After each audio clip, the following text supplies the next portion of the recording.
একমত সবাই। কিন্তু বর্তমানে আমাদের বাংলাদেশে আহলে হাদিসের কিছু বক্তারা ইন্টারনেটের মধ্যে ছড়াচ্ছে, যারা পুলিশের গুলিতে ছাত্ররা আহত হয়েছে বা নিহত হয়েছে তারা কেউই শহীদ হবে না, তারা শহীদের পর্যায়ে পড়ে না। আমি তাদেরকে বলতে চাই, শহীদের সংখ্যা কি আপনি জানেন? শহীদ কাকে বলা হয় আপনি জানেন? বাংলাদেশের একজন নেতা যিনি কোনো যুদ্ধে শহীদ হয় নাই, যিনি কোনো আন্দোলনে শহীদ হয় নাই, জিয়াউর রহমান বলা হয়। উনার ব্যাপারে নামের আগে শহীদ জিয়াউর রহমান বলা হয়। আপনারা তার ব্যাপারে শহীদ না একথা কেন বলেন না?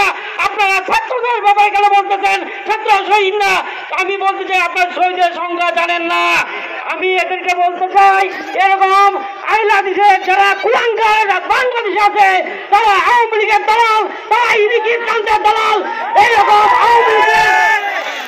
আওয়ামী লীগের দালালদেরকে বাংলা বাড়িয়ে চাইতে হবে না।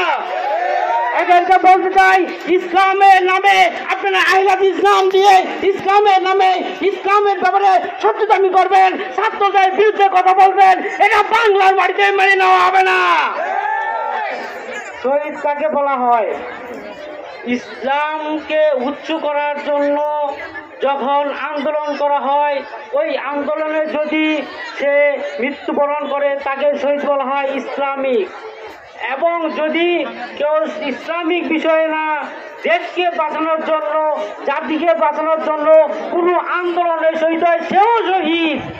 আমাদের ছাত্র ভাইরা শুধু দেশকে বাঁচানোর জন্য শহীদ হয় নাই, ইসলামকে বাঁচানোর জন্য শহীদ হয়েছে।